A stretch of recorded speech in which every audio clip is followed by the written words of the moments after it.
different world. So when we hear about agency, and I have to say, I can't stand the word choice, but agency is getting very close as well. Do you find that? Agency, agency, agency. Okay, so let's do agency, agency, agency. So people always say to me after I finish lecturing, where's women's agency in all of this? So I say, okay, you can ask that question. The answer to that is, it's an empirical question. I'm a sociologist. So my question to you would be, do you mean my agency of an upper middle class, white, highly educated woman?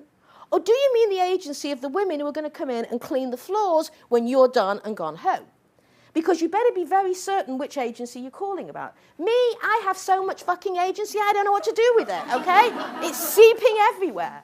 But that does not mean that those women who work 2 jobs to put food on the table, who work against everything that this society tells them, they're pieces of shit and they have no right to live. Those women who do that and put food on the table and mother their children and do all of that, it's their agency. That's the feminism I joined, to fight for their agency, not me, right? And what has happened in third wave is that it's all about me, it's all about us, and it's all about those of us with choice, right? So when I'm asked the agency, you say it's an empirical question.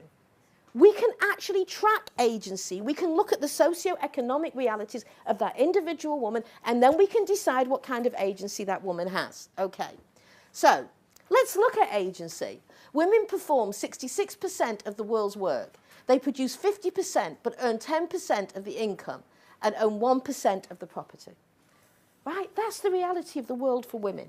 Women who work full-time only own 77% of what men make, and 13% of women over 75 are poor, compared to 6% of men. Women are 70% of the world's poor. And remember something, whenever you put women, you add children, because children are in the place they're in because women are in the place they're in. The lives of children will never improve till you improve the lives of their mother, which is why any movement that fights to better children's lives and is not feminist is doomed for failure, absolutely doomed for failure. Okay. And then, of course, when you get into race, it gets even worse. 26.5% of African-American women are poor, 23.6% of Hispanic women are poor, and you can see here. So again, when some white 40-something third waver gets up and screams about agency, I want to talk about this agency.